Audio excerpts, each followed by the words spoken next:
Iran మీద ప్రేమతో Israel విజయాల్ని తక్కువ చేసి చూస్తున్నారు గానీ, ఇరాన్ 40 ఏళ్ల నుండి తయారు చేసినటువంటి తీవ్రవాదులు ఇజ్రాయెల్ చుట్టూ ఉన్నారు.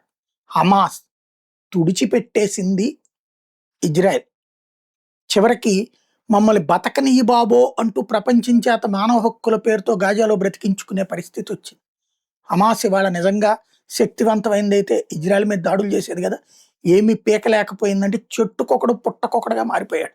అలా చావ చితక్కొట్టు వదిలిపెట్టింది. హెజ్బుల్లా లక్షల మంది సైన్యం, భూమి మీదనే దాడులు చేయగలిగిన సైన్యం మా దగ్గర ఉందంది. ఆ మధ్యన ఇజ్రాయెల్ మ్యూజిక్ కన్సర్ట్ మీద దాడి చేసి వాళ్ళని దారుణంగా హింసించి వదిలిపెట్టింది. వాళ్ళని వెంటాడి వేటాడి చంపింది ఇజ్రాయెల్. ఇవాళ లేకపోతే వాళ్ళు యుద్ధం చేసుండేవాళ్ళు భూమి మీద వచ్చి. ఇజ్రాయెల్కి ఆనుకుని ఉన్న లెబనాన్లో ఉన్నారు వాళ్ళు. లేపు వదిలిపెట్టింది వాళ్ళని. కమాండర్ అనే ఓడొస్తే పోయాడు. అట్లాగే హౌతి యెమెన్లో ఉంటుంది, అది ఇజ్రాయెల్కి ఆనుకునే ఉంటుంది.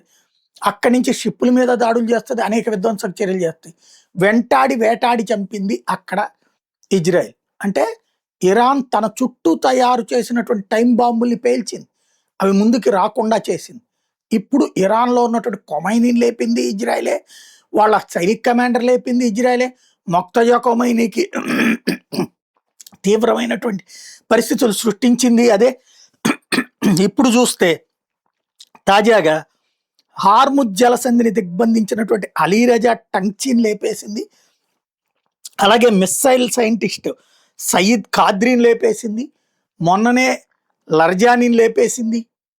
ఎవడు ఇరాన్లో ఎవడన్నా నాయకుడు అని పేరు చెప్పుకోవాలంటే భయపడేలా చేస్తోంది, వణికిస్తోంది.